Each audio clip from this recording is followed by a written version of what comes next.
Hello, in another edition of Linear Graph. If you have not seen my first part of my video, please watch the first part. Okay? So, in linear graph, they can only test you two things. Firstly, how to sketch the graph. Secondly, how to find an equation if they give you the graph or the coordinate. Okay?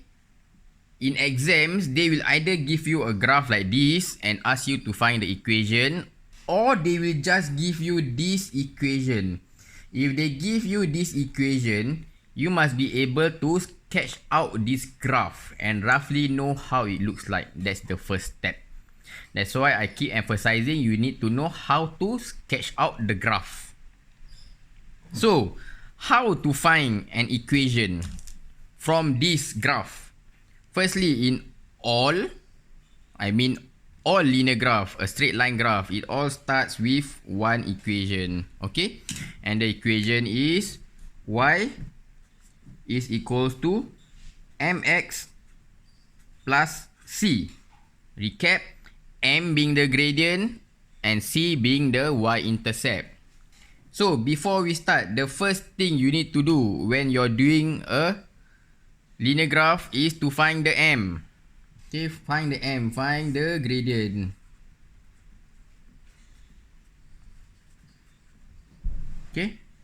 Always make a common practice and a good habit to write down the equation so you won't get mixed up and it's embedded in your brain.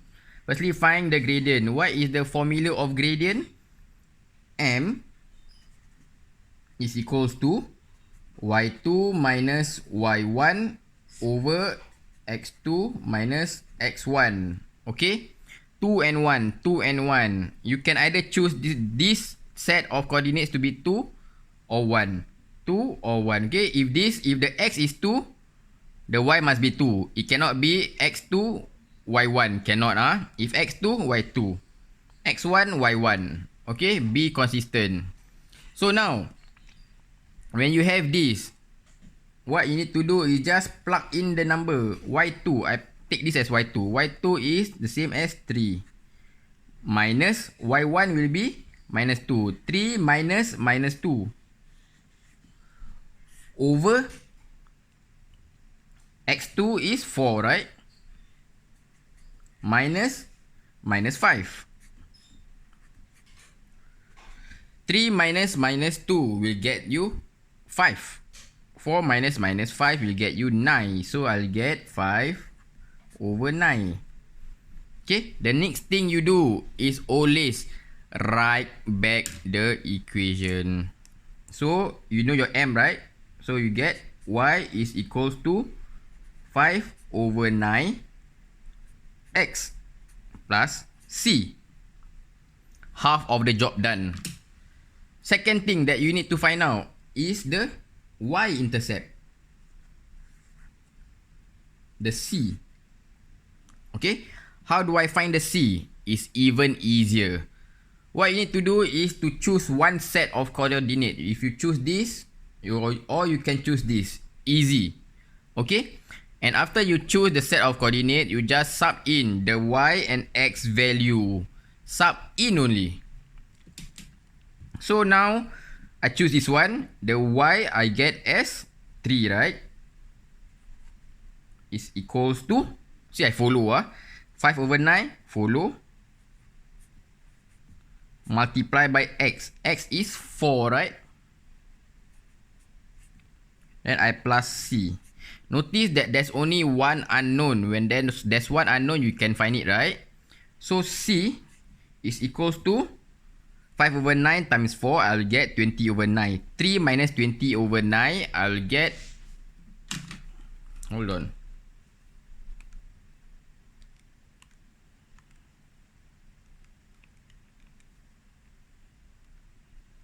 I'll get 7 over 9.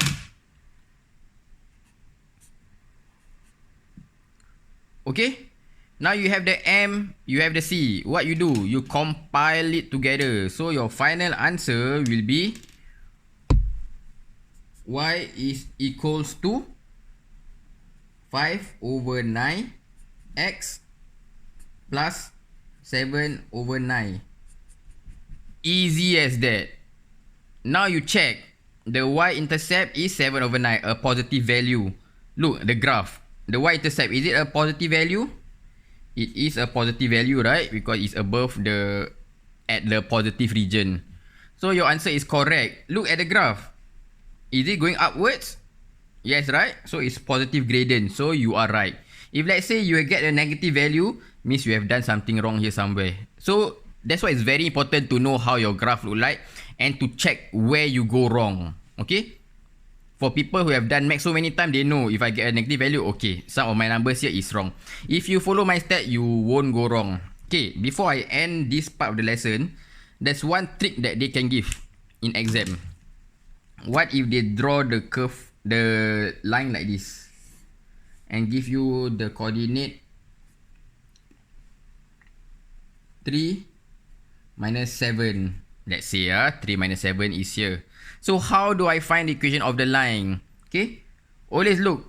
The line crosses the origin. The origin, the coordinate is 0, 0. So you can use these two coordinate. Okay, very simple. Please try. Math, if you don't try, cannot be smart.